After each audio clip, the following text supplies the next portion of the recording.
On the Fox fire, fire managers downgraded evacuation orders for the entire city of Huntington, Oregon.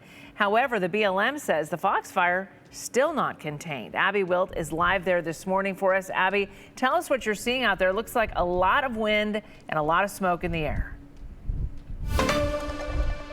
Yeah, Maggie, the fire's about 60,000 acres as of this morning. There is a lot of wind. You can tell by my hair. It's very smoky, windy out here, which tells me that these fire conditions are still very much active. But with that being said, evacuation orders were downgraded yesterday for the city of Huntington, which was a relief for several of those residents. 233 personnel are fighting the fire right now, and the cause is still unknown.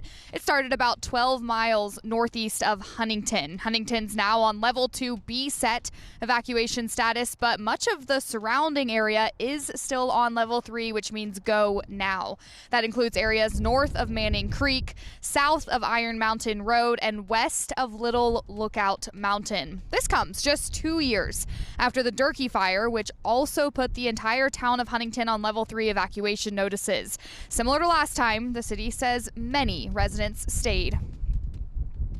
Our mayor, who also owns Guerry Transportation, provided a bus for anybody that needed to evacuate that did not have transportation.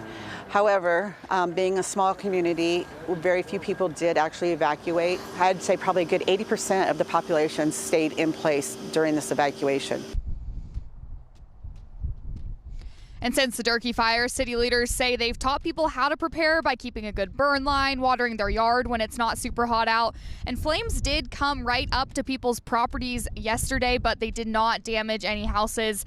The city says everything that people have learned from the Durkee fire did come in handy this time around. And winds are expected to be pushing that fire northeast today, but fire crews are working on keeping that containment line pushing towards Lookout Mountain, and that is away from the city of Huntington. But Maggie, like you can tell, the winds are strong, so we'll see when it gets a little lighter where that fire's heading and exactly what conditions crews are working with today. And a quick note, if you are driving on I-84, it is open right now. It's been on and off closed from Ontario to Baker City. It is open, but the fire has gone right up to the interstate. So if you are driving, make sure to keep your eyes on the road, be safe, and slow down because crews are very much around. Absolutely, and this wind, it is not going to help the firefighting effort today if that continues. And we'll check in with Hector in just a bit on that. Thank you so much for that, Abby, and that update. We'll keep checking in with you in the next 4 hours.